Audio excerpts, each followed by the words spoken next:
तेजस्वी जी के बढ़ते जनाधार, बढ़ते विश्वास के बाद एक बौखलाहट है, और बौखलाहट में कुछ भी वर्ड निकल सकता है। आने वाले विधानसभा चुनाव में जनता इसकी बरोबर सबक सिखाएगी। सम्राट चौधरी जी ने आज तक अपने जुबान से बेरोजगारी, महंगाई, रोजी के बारे में नहीं बोले। उन बाबा साहब के संविधानों को लिखने वाले बाबा साहब के बारे में सम्राट अमित शाह ने बोले, अमित शाह को तो इस्तीफा दे देना चाहिए। सम्राट चौधरी जी का लालू यादव के बारे में बोलते हैं, भूल गए कि वही लालू यादव जी इनको फर्स्ट बार चुनाव लड़ाए थे। इनके पिताजी वहाँ तलवा चाटते थे। आज ये भाजपा में हैं, ये भाजपा के इशारे पर सिर्फ बोलते हैं। कभी महंगाई के बारे में बोले हैं? है इनका जुबान बोल देने के लिए? नीतीश जी कहते हैं दारू बंद है, और पटना के गलियों में जाके देखिए तो हर गली में दारू पीकर कहीं ना कहीं कोई ना कोई मिलेगा।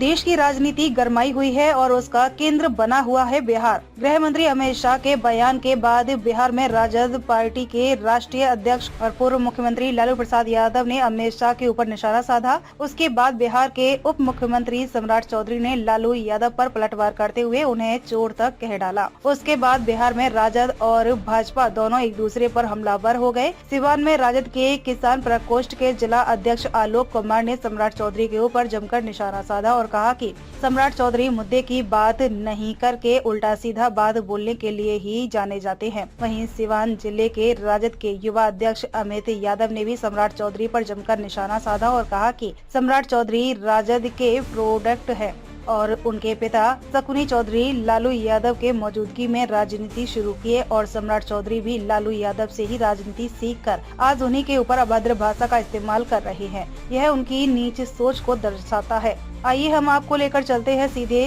किसान प्रकोष्ठ के जिला अध्यक्ष आलोक कुमार और युवा का जिला अध्यक्ष अमित यादव के पास सम्राट चौधरी को लेकर क्या कुछ कह रहे हैं। ये माननीय लालू प्रसाद यादव जी हम सबके गार्जियन स्वरूप हैं।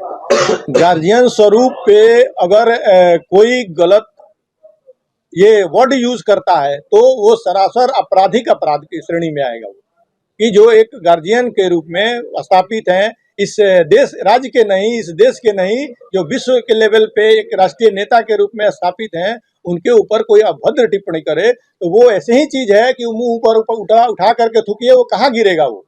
तो ये बढ़ते तेजस्वी जी के बढ़ते जनाधार, बढ़ते विश्वास के बाद एक बौखलाहट है, और बौखलाहट में कुछ भी वर्ड निकल सकता है।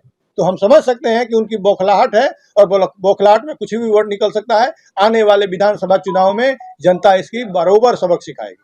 कितना उम्मीद है कि 25 में राजद की सरकार बनेगी? हमारी लड़ाई जारी रहेगी और हम 100% आश्वस्त हैं कि इस बार हमारी जो जनता जिस तरह से उत्साह है, हम इस तरह से पूरी तरह, पिछली बार भी हमारी जो जनता ने हमको सपोर्ट किया था, हमें तो हराया गया था।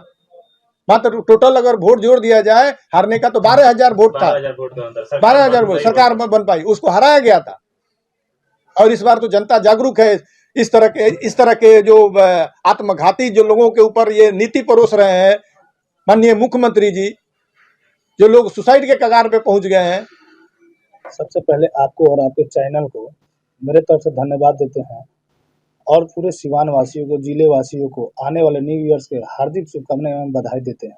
क्या कहिएगा अमित जी, जिस तरह से बिहार की राजनीति गरमाई और सम्राट चौधरी का जो बयान आया है, उसके बाद कहीं ना कहीं दिखाई दे रहा है कि यहाँ पे राजनीतिक सरगर्मियां तेज हो गई है बिहार में। हम लोग गार्जियन आदरणीय श्री लालू प्रसाद यादव जी के बारे में वो टिप्पणी टिप्पणी कर रहे हैं, उल्टा सीधा बोल रहे हैं। उनको तो आदत बन चुकी है अंडे संड बोलने की, उल्टा पुल्टा, कभी लालू जी के बारे में, कभी माननीय तेजस्वी यादव जी के बारे में। अब सम्राट चौधरी जी ने आज तक अपने जुबान से बेरोजगारी, महंगाई, रोजी के बारे में नहीं बोले। उनको तो रोजगार के बारे में बोलना चाहिए, युवा के बारे में बोलना चाहिए कि अभी जितने भी युवा हैं बेरोजगार होकर घूम रहे हैं, तो इस पे उन टिप्पणी टिप्पणी नहीं करेंगे। रही बात बाबा साहब अम्बेडकर की, तो बाबा साहब अम्बेडकर के लिखे हुए संविधान पे चलने वाले लोग हम लोग हैं। तेजस्वी यादव जी ने भी उन्हीं के विचारधारों पे चलने वाले लोग हैं। गरीबों के मसीहा आदरणीय लालू प्रसाद यादव जी ने बाबा साहब के संविधान पे चलने के काम करते हैं। गरीबों की देवता हैं, गरीबों की आवाज़ों को बुलंद करते हैं, उठाते हैं। उन बाबा साहब के संविधानों को लिखने वाले बाबा साहब के बारे में सम्राट अमित शाह ने बोले, अमित शाह को तो इस्तीफा दे देना चाहिए। अब उनकी दिमाग काम नहीं कर रही है। जिसके संविधान लिखे हुए संविधान पे चल रहे, संविधान को नहीं मानने वाले लोग हैं वो लोग, आरएसएस के, भाजपा के लोग।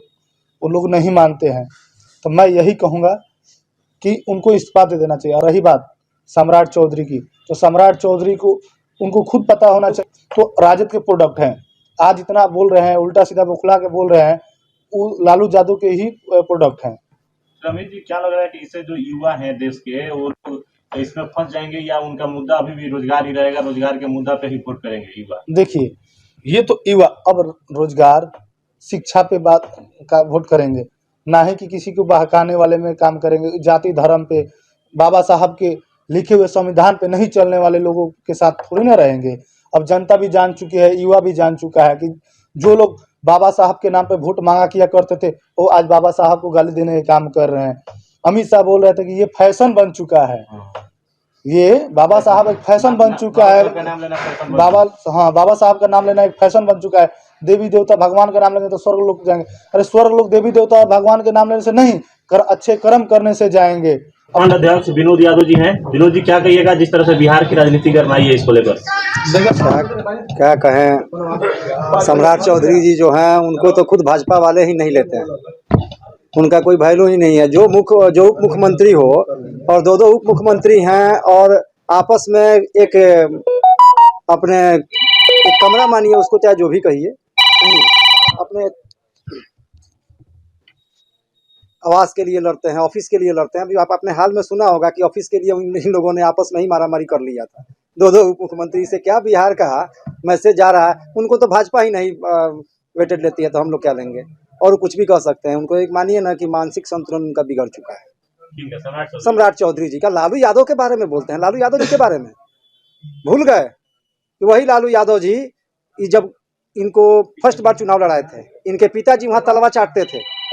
क्या कहेंगे? ये भूल गए अपना दिन।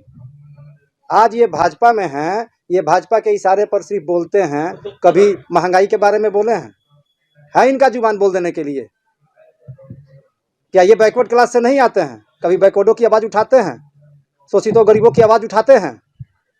क्या ये आज लूट के बन गए हैं? अगर जांच हो तो सबसे पहले इनके संपत्ति का जांच कराया जाए ना, पता चल जाएगा कि सम्राट चौधरी जी का संपत्ति कितना है। बैकफुट पे आ जाएंगे। ये क्या बोलेंगे लालू यादव जी के बारे में, जो गरीबों के मसीहा हैं? आज एक एक गरीब से जाके पूछिए, एक एक शोषितों से पूछिए, वंचितों से पूछिए, किसी भी गरीब से जाके पूछिए तो कहेगा लालू यादव हमारे भगवान है। लेकिन क्या सम्राट चौधरी को कोई भगवान कहेगा? नीतीश जी कहते हैं दारू बंद है, और पटना के गलियों में जाके देखिए तो हर गली में दारू पीकर कहीं ना कहीं कोई ना कोई मिलेगा। क्या इनका प्रशासन इसमें दोषी नहीं है? प्रशासन अगर दोषी है तो नीतीश कुमार करा रहे हैं, सम्राट चौधरी करा रहे हैं। सम्राट चौधरी क्या कहेंगे? लालू जी के बारे में कहने से पहले अपने गिरबान में झांक के देख लें। ठीक है विनोद जी।